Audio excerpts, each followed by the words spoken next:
Bueno, vamos a comenzar esta clase de macroeconomía planteando que dos grandes objetivos de la macroeconomía y de la política macroeconómica en el corto plazo es gobernar el ciclo económico y eso implica resolver o estar muy atento de esos dos grandes objetivos que son, por un lado, el crecimiento económico y por otro lado, la estabilidad, ¿sí?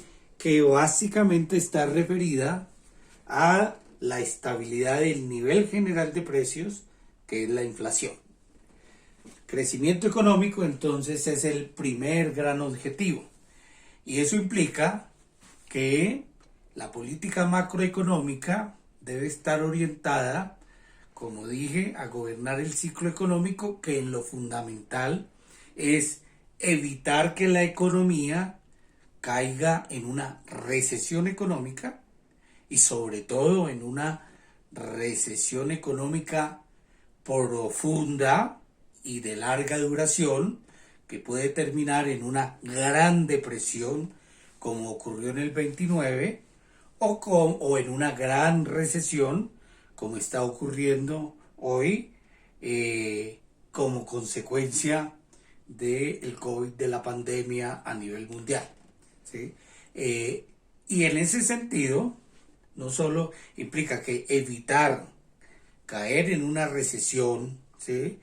Y sobre todo en una recesión profunda y de larga duración, implica unas políticas macro que estén siempre pendientes de lograr una tasa de crecimiento económico, es decir, una tasa de crecimiento del Producto Interno Bruto cerca y ojalá en pleno empleo, ¿sí? Si la economía está en el pleno empleo, en la tasa de crecimiento potencial, para usar una imagen, si el carro está, ¿sí?, corriendo a la máxima velocidad del motor, no puede ir más allá porque se recalienta, y más acá es posible una aceleración para lograr el máximo rendimiento posible. Ese es, en últimas, el crecimiento económico potencial, es la tasa de crecimiento de pleno empleo, a la que puede crecer, ¿sí?, en términos máximos una economía. Y por el otro lado, ¿sí?, si además se logra que la economía esté creciendo a su tasa potencial de pleno empleo y conserva la estabilidad macroeconómica. ¿Y qué es estabilidad macroeconómica? Que los precios fundamentales de la economía no solo sean estables, ¿sí?, sino fundamentalmente que sean predecibles.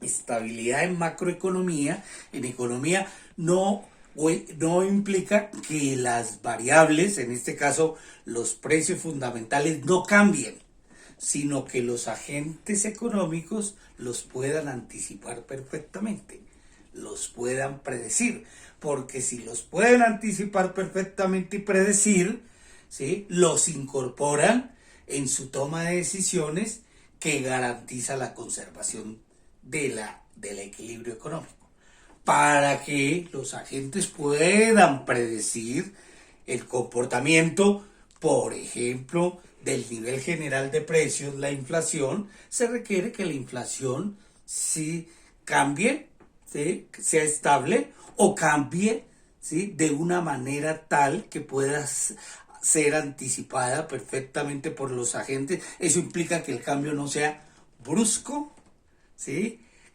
que implica que el cambio no sea exponencial, salido de control, o que el cambio no sea absolutamente errático, volátil, ¿sí?, que le genera dificultades de anticipación a los agentes. Entonces, dos grandes objetivos macroeconómicos, ¿sí?, estamos planteando, son los objetivos del análisis macroeconómico, pero también ese análisis implica que la teoría para tomar decisiones de política macro es el crecimiento económico con estabilidad. ¿Sí? Y estabilidad aquí básicamente está referida en este modelo que vamos a comenzar a ver a tener una inflación estable y predecible. ¿Qué tenemos aquí en la gráfica? En esta gráfica tenemos en la abscisa del ingreso, ¿sí? Es decir, la oferta, ¿sí? Esa oferta es el PIB, el crecimiento económico, y aquí la demanda agregada, que tiene unos componentes, esa demanda agregada, que implica el gasto, ¿sí?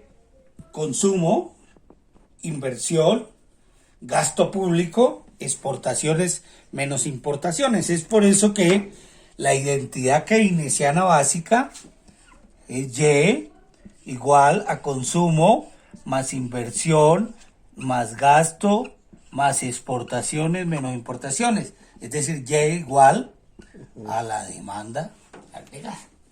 Entonces aquí tenemos la demanda agregada.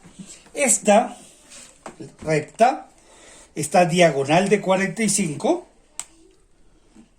esta es, ¿sí?, la economía, ¿sí?, la oferta, ¿sí?, en equilibrio. El nivel de oferta dado de la economía. Y aquí tenemos una serie de líneas de demanda agregada. Esta negra, que se cruza en A, podemos decir es la demanda agregada de equilibrio. Es decir, esto, cuando Y es igual, esta Y es igual a la demanda agregada. Ahí en donde esta línea de 45, que es la Y, se cruza con esta demanda agregada en A, tenemos un nivel de ingreso, ¿sí?, de equilibrio de la economía, ¿sí? La economía tiene un crecimiento estable. Supongamos que ahora la demanda agregada se traslada hacia abajo, de A1. Entonces, de A1, ¿en dónde cruza esta línea de oferta de equilibrio? En B. Y B implica ahora esta demanda agregada con este Y, ¿sí?, que estamos en Y1. Y1 con respecto a Y sub 0 implica una caída en el nivel de actividad económico, que se representa en esta diferencial AC. Eso es lo que llamamos la brecha de recesión. Aquí la economía está experimentando una recesión, la brecha de recesión. Es decir, la economía está creciendo a Y1, eso implica por debajo de Y sub 0, que en la gráfica nos define el crecimiento estable, el crecimiento de equilibrio.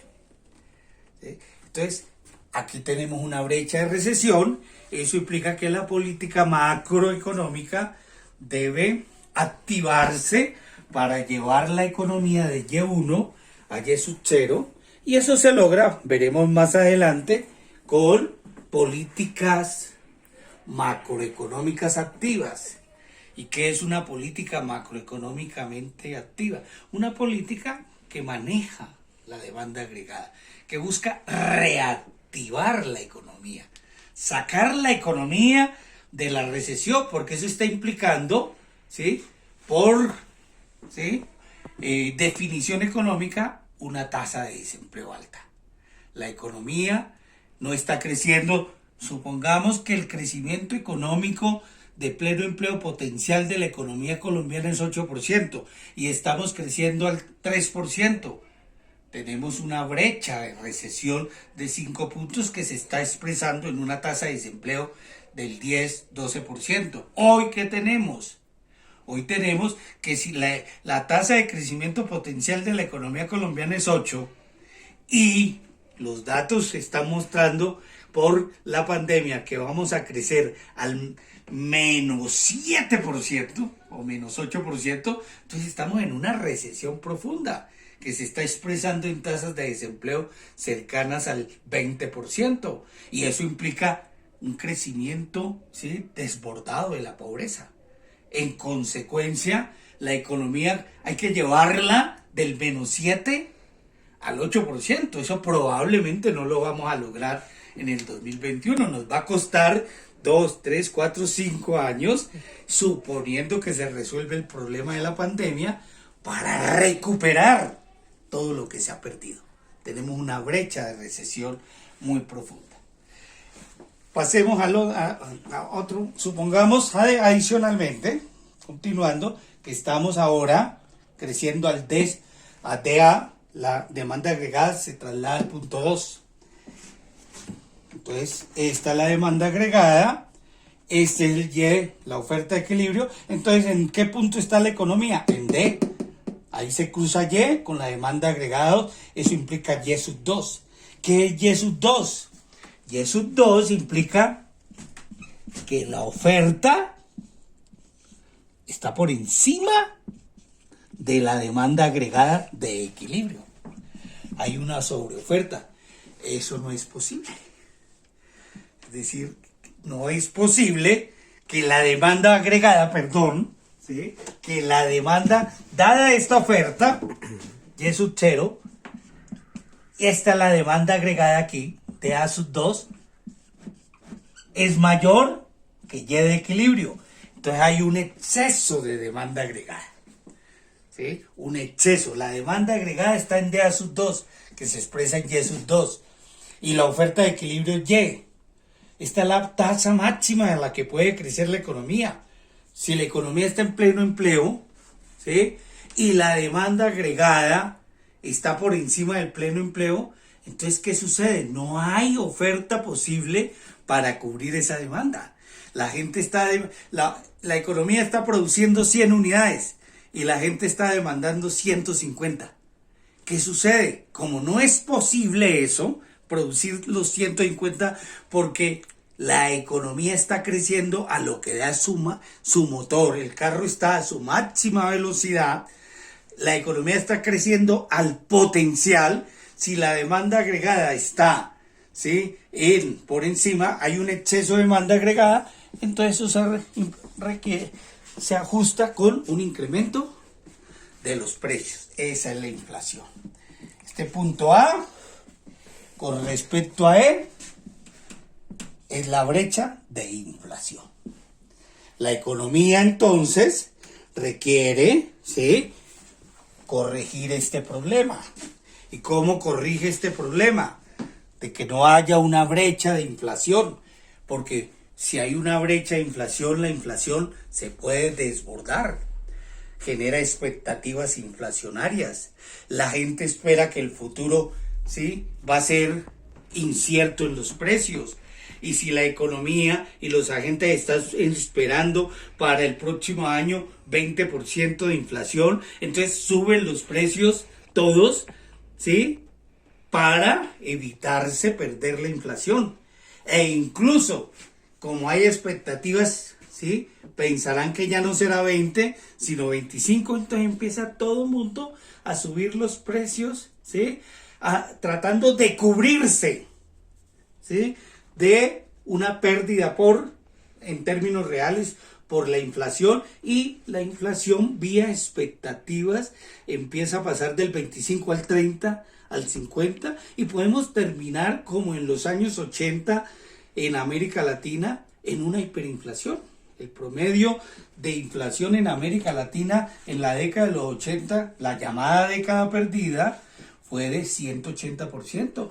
Y hubo economías con tasas en situaciones hiperinflacionarias del 10.000% como Bolivia, o del 500% como Brasil y México, ¿sí?, e incluso Colombia, que no atravesó por un serio problema de inflación comparado con el promedio de América Latina.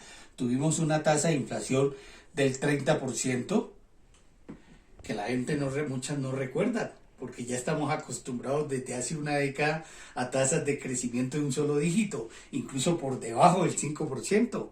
O incluso nuestra inflación por la pandemia va a estar por debajo del 2%. Casi que no tenemos un problema de inflación, sino empezamos más bien a tener un problema al contrario, de deflación, de caída terrible en los precios, que se vuelve también un problema macroeconómico muy importante. Entonces, ¿qué hay que hacer para cerrar esta brecha de inflación? Entonces, también de nuevo, las políticas macroeconómicas activas, especialmente la política monetaria, ¿sí?, restringiendo la moneda para subir la tasa de interés. Y si sube la tasa de interés, ¿qué ocurre? Se deprime la demanda agregada y se logra el equilibrio y caen los precios. ¿Sí? Ese es el objetivo. Por eso la política monetaria, para combatir la inflación, normalmente es una política restrictiva, contrae la moneda. Al contraer la moneda hay escasez de crédito, sube la tasa de interés. Al subir la tasa de interés, la gente deja de consumir, ¿sí?, deja de invertir. Y eso deprime la demanda agregada y la va llevando de nuevo a su nivel, a un encuentro con la oferta potencial, el máximo a que está creciendo la economía, y eso reduce los precios. Cerramos la brecha inflacionaria. En últimas, ¿sí?, cuando estamos en C, el objetivo es activar la economía para que vaya a su nivel de equilibrio, ¿sí?, que se crezca. Y si estamos, ¿sí?, con una demanda agregada por encima de la oferta, el objetivo es bajarla, ¿sí?, para cerrar la brecha inflacionaria. Entonces siempre vamos a estar, ¿sí?, trabajando la política macro, ¿sí?, con estos dos objetivos, que en el fondo es un crecimiento estable, preocupados de gobernar la brecha de recesión y preocupados de gobernar la brecha de inflación. A veces, veremos eso posteriormente, se presenta un trade-off, o recesión o inflación, que es lo normal, por ejemplo, que arroja la gráfica. Si estoy en recesión, normalmente no puedo, estaré en deflación, no en inflación. Y si estoy en un exceso de demanda agregada, creciendo la demanda por encima del potencial de la economía, estoy en inflación, no estoy en recesión. Normalmente o tengo recesión o tengo inflación. Ese es el gran planteamiento keynesiano, un trade-off, ¿sí?, recesión o inflación. Pero hay momentos, hay situaciones, ocurrió en los años 70 y veremos eso posteriormente, en que puede ocurrir una estanflación. ¿Y qué es la estanflación? Recesión con inflación, los dos problemas simultáneamente. Cuando tenemos los dos problemas, recesión con inflación, que es un estancamiento con inflación, en inglés stagflation, pues vamos a tener serios también problemas y la política macro tendrá que responder, veremos, de una manera muy especial cuando se presentan los dos fenómenos, ¿sí?, de manera, digamos, conjunta. En general, ¿sí?, los países en desarrollo como América Latina, en general, normalmente, históricamente han tenido, ¿sí?, esos dos problemas simultáneos. Una brecha de recesión y una brecha de inflación. Para eso entonces dijimos, es importante, ¿sí?, y fundamental el manejo de la política macroeconómica. Para mirar el tema de la política macroeconómica, pasemos al punto 2, que es el uso de el modelo ISLM por el momento en economía cerrada. Entonces, vamos a poner aquí 2, modelo ISLM, que implica un modelo en economía cerrada por el momento. Ya veremos. ¿Qué es economía cerrada? Es básicamente, esto implica Y igual consumo más inversión más gasto más exportaciones menos importaciones. Entonces, ojo, Economía cerrada no implica que la economía no tiene relaciones económicas internacionales, no interacciona con el resto del mundo. El modelo de economía cerrada, básicamente lo que sostiene macroeconómicamente es que esas relaciones están básicamente fundamentadas en el intercambio de bienes, en el comercio exterior, exportaciones e importaciones. Es decir, que no hay movilidad perfecta de capitales. Ese es el tema. Los capitales, ¿sí?, de corto plazo están controlados o regulados. La inversión de largo plazo está regulada, ¿sí?, con determinados criterios macroeconómicos o incluso geoeconómicos y geopolíticos. Es decir, no hay una perfecta movilidad de capitales, un flujo perfecto de entradas y salidas de capitales, que el mercado determina libremente la entrada y salida de capitales. Eso está regulado, está controlado. Entonces, básicamente los modelos de economía cerrada, y es importante aclarar esto teóricamente, ese es el criterio, ¿sí? Si tenemos una apertura total en la cuenta de capitales o tenemos ciertos controles o regulaciones en la cuenta de capitales, ¿sí? Lo cual implica que, ¿sí?, economía cerrada no implica una economía autárquica en el modelo, sino una economía que fundamentalmente regula o controla el flujo de capitales, pero que puede tener también puede tener una apertura muy importante, un grado de apertura medio, bajo, medio, alto en materia comercial, pero en todo caso regula mucho la cuenta de capitales. Por eso la identidad esta es la identidad de macro cerrada, ya igual a consumo, demanda agregada, que es consumo más inversión, más gasto, más exportaciones, menos importaciones. Aquí está la cuenta comercial, pero ustedes ven, no está la cuenta de capitales. Ese es el tema interesante de lo que llamamos en macroeconomía un modelo de economía cerrada. El núcleo fundamental macroeconómico de un modelo de economía cerrada es el modelo ISLM. Y lo ponemos aquí. Tenemos Y, de nuevo, ¿sí?, y tenemos tasas de interés. Este es un modelo, entonces, de nuevo, podemos decir, de demanda agregada. Aquí está solo la demanda agregada, ¿sí? Aquí tenemos la demanda agregada. El consumo más la inversión, más el gasto, más las exportaciones, menos las importaciones, ¿sí? Esta es la demanda agregada, ¿sí?, mirado desde el mercado de bienes, y servicios, podríamos decir, que es lo que describe la IS. Y la IS es inversión, ¿sí?, ahorro. Cuando la inversión, el ahorro es igual a la inversión. ¿Qué determina el funcionamiento del mercado de bienes? La IS. Inversión, ahorro. Y esta es la IS. Quiere decir que a lo largo de esta curva o de esta línea, el mercado de bienes está en equilibrio. ¿Y cómo definimos que un mercado de bienes está en equilibrio? Cuando el ahorro es igual a la inversión. Si el ahorro es igual a la inversión, el mercado de bienes está en equilibrio. Entonces, esta es la curva IS, ¿sí?, que me describe el comportamiento del mercado de bienes. La característica más importante de esta curva es su pendiente.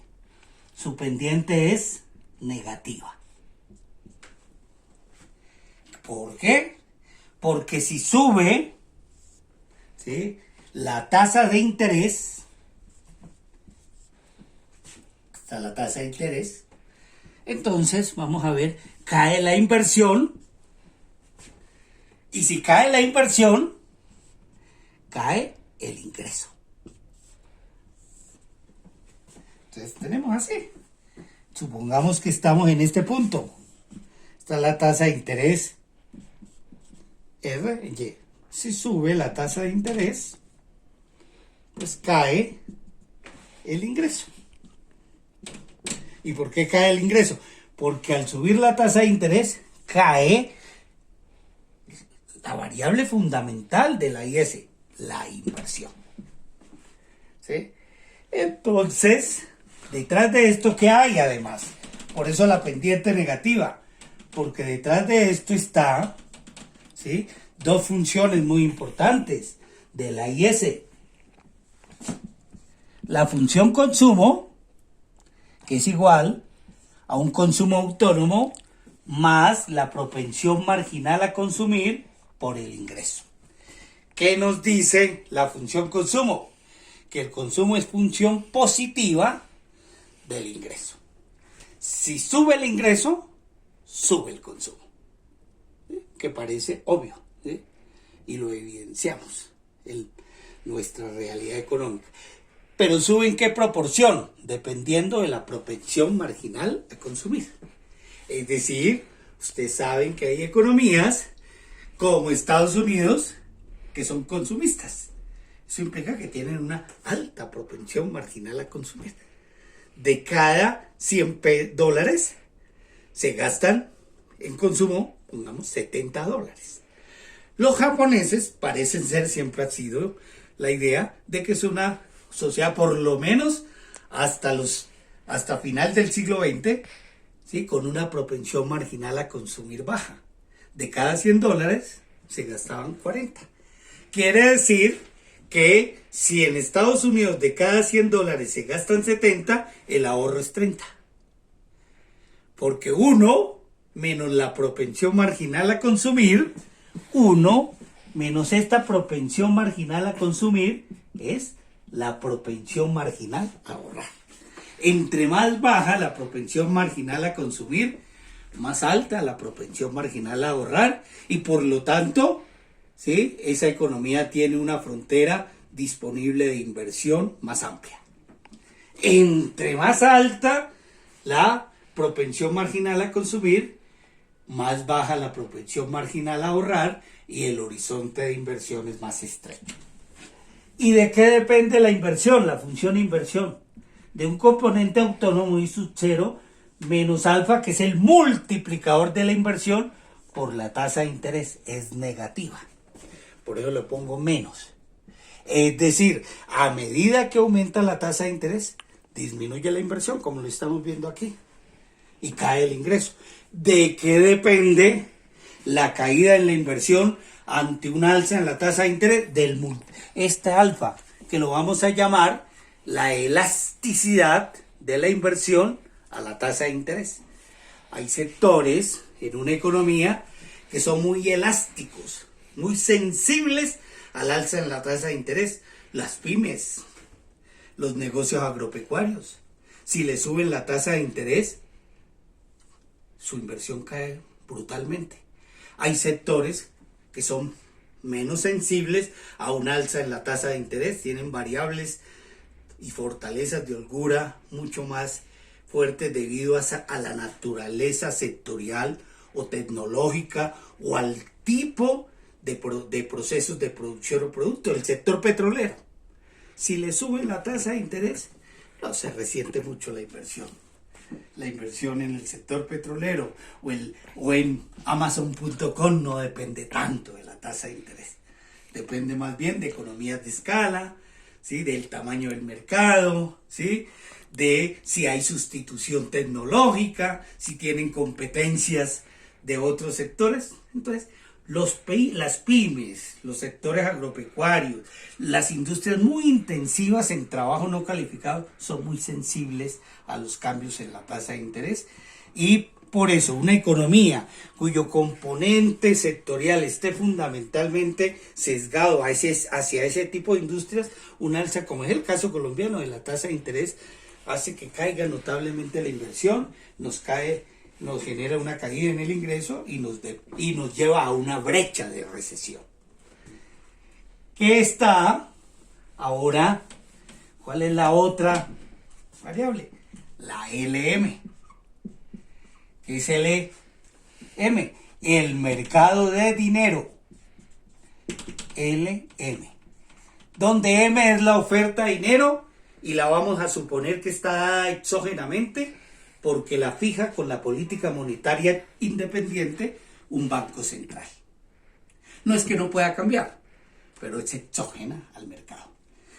Aquí en el modelo supone, y es un supuesto muy fuerte, que el dinero, ¿sí? Casi toda el total de la oferta monetaria la determina la política monetaria, que es la política de un banco central.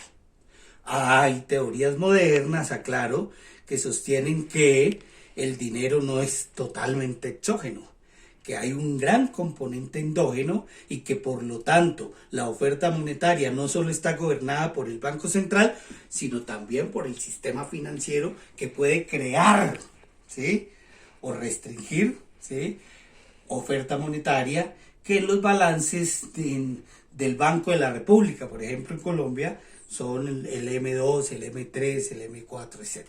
Es decir, es la idea de que el Banco Central fundamentalmente controla el M1, el efectivo, el poder del público, y no controla los cuasidineros que fundamentalmente los maneja el sistema financiero privado, ¿sí? Aquí en este modelo la oferta monetaria está y por eso le ponemos esta rayita. Entonces, ¿cuál es la clave del mercado de dinero? La L. ¿Qué es la L? La demanda por dinero. ¿Y qué es la demanda por dinero? En el fondo es una demanda por saldos reales. M sobre P. M dado. Y aquí en este modelo también suponemos, este es un supuesto fundamental, que los precios están dados. ¿Por qué los precios están dados? Porque el modelo es de corto plazo. Y en el corto plazo los precios están dados. Si le metemos largo plazo a la economía, ya los precios no están dados. Son flexibles y ahí es donde surge el problema de la inflación. Por el momento, supongamos que los precios están dados, ¿sí? Y que por ser, ¿sí? Corto plazo, ¿sí? Entonces, la demanda por dinero, ¿de qué depende? Del ingreso y de las tasas de interés. Si a usted le suben el ingreso, usted demanda más dinero. ¿Qué es demandar más dinero? Prefiero más liquidez. Si yo me gano $100, pues tengo una liquidez, una preferencia de la liquidez de 60, ¿sí? ¿Sí? 60% para mis gastos de consumo, de colegio, etcétera. Necesito liquidez. Pero si me suben el salario a 200, pues yo voy a subir mi demanda por dinero para darme, ¿sí? Una serie de holguras en materia de consumos, gastos de servicios, etcétera, y recreación. Entonces demando más liquidez. Siempre que sube el ingreso nominal, sube la demanda por dinero. Y siempre que sube la tasa de interés, si sube la tasa de interés, entonces ¿qué sucede?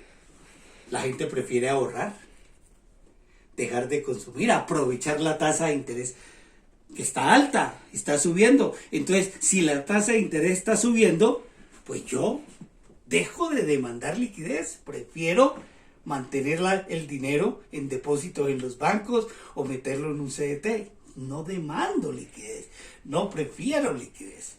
Nosotros preferimos liquidez o cuando la tasa de interés está bajando, entonces no vale la pena ahorrar, como es normalmente en Colombia, que no nos pagan nada en los bancos por depositar. Antes nos sale más costoso, estamos pagando a los bancos por tenerle nuestro dinero, ¿sí? Uno, la tasa de interés está cayendo. Dos, preferimos liquidez porque necesitamos también liquidez, ¿sí? Para sortear nuestros gastos urgentes, aquellos que son rutinarios, o a veces también preferimos liquidez en momentos de crisis, de incertidumbre de una economía, como la pandemia. No sabemos qué va a pasar. Es preferible tener el dinero líquido, así sea debajo del colchón, para hacer frente a una emergencia. Cuando hay incertidumbre, cuando hay crisis, cuando hay amenazas de tragedia, de grandes problemas, la gente demanda mucha liquidez por un motivo que se llama el efecto precaución. pero también a veces demandan liquidez por otro motivo. Si la economía está en bonanza, bollante, demanda liquidez para especular. Lo saca de los bancos y juega en la bolsa de valores. Entonces, lo importante de esta LM es que la pendiente, como ven, es positiva. ¿Por qué?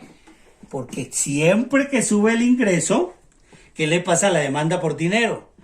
Sube la demanda por dinero, porque tiene una relación positiva. Pero si sube la demanda de dinero y la oferta de dinero está dada, hay un exceso de demanda de dinero. Eso es un desequilibrio. Entonces, ¿cómo volver al equilibrio si la oferta de dinero está dada? Hay que volver a bajar la demanda y la única forma es que suba la tasa de interés. Entonces, fíjense aquí en la LM. Si estoy en R sub 0, estoy aquí y estoy aquí. Pero si sube el ingreso, a Y1 pasó a Y sub 2, ¿qué le pasa a la tasa de interés? Sube F2. ¿Por qué fue necesario que suba? Para restablecer el equilibrio en el mercado de dinero. Entonces tenemos el modelo ISLM, la descripción del modelo ISLM en su forma, digamos, básica. Voy a borrar para volver a mirar el tema. Pero volvamos. Modelo ISLM. Hacemos ahora rojito. Y, R, la IS con pendiente negativa, la LM con pendiente positiva, y entonces tenemos en E un nivel de equilibrio, Y sub 0, R sub 0. Entonces aquí vienes, ¿qué pasa si la economía, ¿sí? Supongamos que Y sub 0, aceptemos que Y sub 0 implica, no es pleno empleo, no es pleno empleo, que siempre lo pongo Y barra, sino que es Y sub 0 tiene una tasa de desempleo determinada, 5-10%. ¿Sí? Hay una tasa de desempleo. Entonces, un objetivo de la política macro es hacer crecer la economía para disminuir la tasa de desempleo. Normalmente, entonces, para eso usa política fiscal. Para o llevar la economía de Y sub 0 al pleno empleo, en el fondo, resolver una brecha de recesión. Resolver, ¿en qué se expresa la brecha de recesión? En que hay una tasa de desempleo, ¿sí? Cíclica muy alta o determinada. Entonces, queremos llevar de Y sub 0, que tiene una tasa de desempleo determinada, a una solución de pleno empleo, cerrar la brecha de recesión. Normalmente, el modelo recomienda el uso, puede usar o política fiscal o puede usar política monetaria, cualquiera de las dos. ¿Sí? Normalmente los keynesianos son fiscalistas. Piensan que la mejor manera de llevar la economía al pleno empleo es usando el gasto público, la inversión pública. Normalmente los monetaristas, los clásicos, piensan lo contrario, que la mejor manera es, y ahora veremos esa controversia, usando política monetaria. Veamos el caso de política fiscal. Primer caso, voy a borrar acá. Se incrementa el gasto público. Recordemos de nuevo, que esto es muy importante, que Y, ¿sí?, es igual a consumo más inversión más gasto, más exportaciones, menos importaciones. ¿Qué estoy haciendo? ¿Qué puede mover la política? La política no puede mover tanto el consumo, ni la inversión de manera directa. Eso es del mercado, ni las exportaciones. Tiene un instrumento directo, la autoridad económica, en este caso los gobiernos nacionales, la decisión del gasto público. Puede aumentar el gasto o disminuirlo. Para eso, o se financia con los mercados, con el Banco Central pidiéndole moneda si el Banco Central es dependiente, si es independiente se lo niega, puede recurrir a deuda interna o externa. Fíjense cómo estamos haciendo ahora para gastar y financiar, ¿sí?, el ingreso solidario, ¿sí?, las comidas de las personas, etcétera, los problemas para reactivar las pymes, financiar las nóminas. El gobierno está invirtiendo, gastando.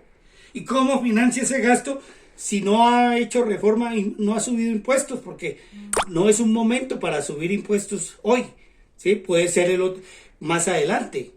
Es posible una reforma tributaria, pero hasta el momento no hemos recurrido a subir impuestos. Pues nos tenemos que endeudar.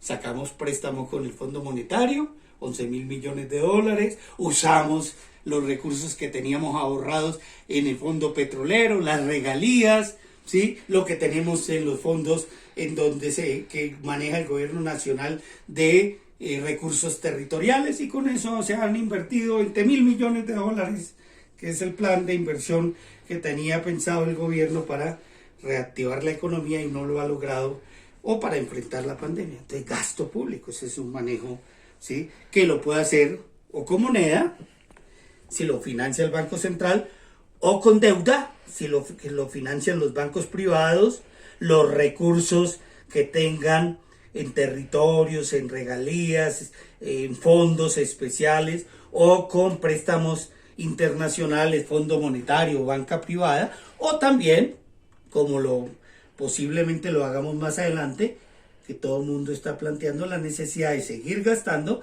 pero dado que los cupos de endeudamiento ya están llegando a su techo, usemos de nuevo política tributaria, subámosle los impuestos, sobre todo, yo no sé a quiénes va a ser, pero posiblemente a algunos sectores, para financiar la reactivación económica. Entonces, si sube G, pues sube la demanda agregada por el incremento de G. Entonces la IS, que es la demanda agregada, el mercado de bienes, se desplaza a la derecha. Punto. Al comienzo, y esto es muy importante, el incremento de G lleva la economía, esta es G, hasta E2. Y2. La lleva a Y2. Pero ¿qué ocurrió? Ustedes ven, aquí estamos en la IS, pero fuera de la LM, en un desequilibrio en el mercado de dinero.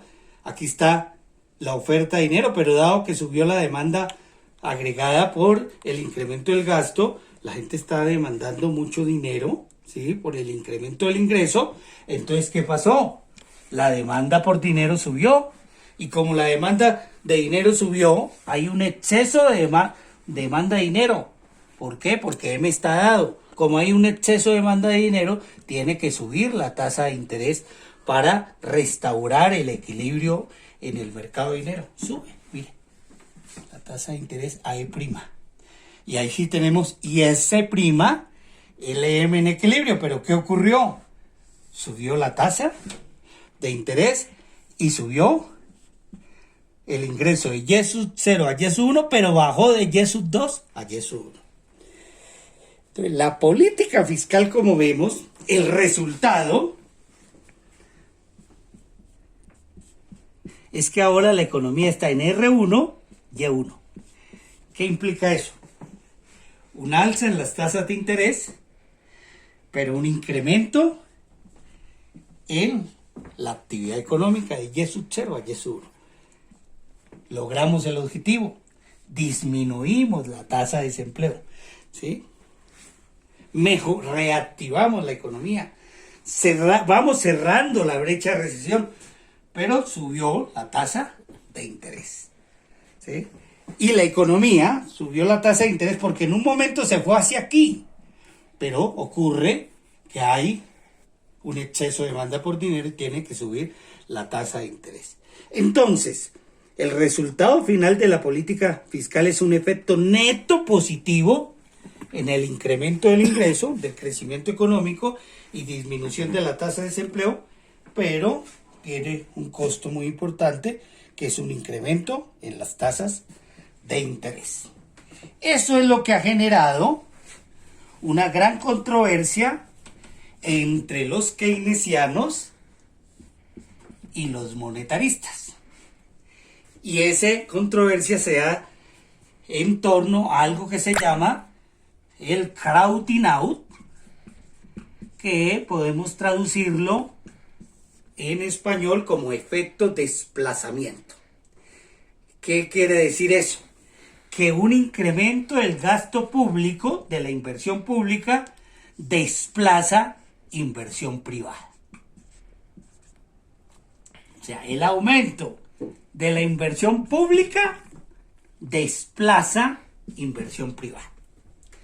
¿Por qué? Porque sube la tasa de interés. Porque sube la tasa de interés. Entonces fíjate cuál fue el desplazamiento de la inversión privada. De YESU 2 a YESU 1. La inversión pública desplazó esa inversión privada, ¿sí? Por el alza en las tasas de interés. El resultado al final aquí, ¿sí?, de defensa que hacen los keynesianos, en general los keynesianos piensan, en términos generales, que el resultado neto es positivo, que el incremento de la inversión pública puso a crecer la economía, cerró la brecha de recesión, produjo una caída en la tasa de desempleo, es decir, bienestar social, así haya desplazado inversión privada. Para la sociedad en su conjunto, el efecto neto es positivo. Un monetarista, en términos generales, plantea su incomodidad, controversia, porque dice eso implica una expansión del Estado y anular las fuerzas del mercado, ¿sí?, el potencial privado. Y en general los ortodoxos, los clásicos, piensan que a largo plazo el Estado es ineficiente y va a terminar al desplazar la inversión privada, ¿sí?, generando serios problemas de ineficiencia, productividad, etcétera, ¿sí?, que solo, digamos, aceptarían en circunstancias muy especiales. Pero en general vemos que hay un crowd out, que la inversión pública desplaza, esto lo rojito, porque hubiéramos podido crecer con el gasto a YESU 2, pero dado que la inversión pública genera un exceso de demanda por dinero, sube la tasa de interés y cae la inversión privada. Aunque aquí en la gráfica el efecto neto es positivo, y diría un keynesiano, pues así sea con expansión del gasto, pero estamos logrando el bienestar social. ¿Sí? Un monetarista dice eso es un fenómeno de corto plazo, en el largo plazo vamos a ver otros costos, y en general por eso no son muy amigos ni recomiendan la expansión del gasto público. Hay un fenómeno de crowding out, ¿sí? Este crowding out tiene dos posiciones extremas. El punto de vista keynesiano extremo es que hay una situación especial, que es por ejemplo la que ocurrió en la depresión del 29 o la que está ocurriendo con la pandemia. Hoy hay situaciones especiales en las cuales, ¿sí?, por la depresión o por la pandemia, la inversión privada está destruida. En la depresión, porque había tal crisis que nadie tenía empleo, nadie por lo tanto tenía ingresos, en consecuencia no había gente que comprara, que demandara. Entonces, si no hay demanda, pues la oferta se contrae. Hoy, pues tampoco hay demanda, porque no hay ingresos, porque la gente no tiene empleo, y no tiene empleo ni ingresos porque está confinada. Entonces, ¿qué hacen los productores? Pues no pueden producir, se contrae totalmente la producción, despiden a la gente, etcétera. ¿Qué toca hacer en esas situaciones de gran depresión y de pandemia? Que es lo que sostiene un keynesiano. Pero pues hay que usar el gasto público, la inversión pública, como se hizo en la depresión del 29, para generar empleo, generar demanda, que suban los ingresos, y una vez se genera demanda, retorna el sector privado. O sea, casi que la inversión pública vuelve a crear las condiciones de la inversión privada. Eso fue lo que hizo la política fiscal expansiva en la depresión del 29, en la del 2008, y estamos haciendo hoy en la pandemia, no hay otra alternativa, ¿sí? En consecuencia, en una gran depresión o en situaciones incluso de pandemia, lo que tenemos es un fenómeno que el efecto desplazamiento, ¿sí? La inversión pública no desplaza inversión privada ante la CREA, ¿sí? No desplaza inversión privada ante la CREA. Entonces, digamos que el efecto de desplazamiento, ¿sí? El crowding out es cero. El crowding out es cero. Es decir, la inversión pública no desplaza inversión privada. Pero estas son situaciones especiales, como la Gran Depresión, ¿sí? Como la pandemia. Esperamos que sea una situación especial y transitoria, ¿sí? Hay un choque de oferta brutal, nadie está produciendo, o porque no hay demanda debido a la crisis, a la Gran Depresión, o porque no hay demanda debido a la pandemia, al virus, ¿sí? No hay Gran Depresión. Dos, ¿sí? El fenómeno es que aquí entonces los keynesianos plantean, ¿sí? Tendrían razón de que hay que activar ahí el gasto público, ¿sí? En esas situaciones especiales. Cerremos con política monetaria.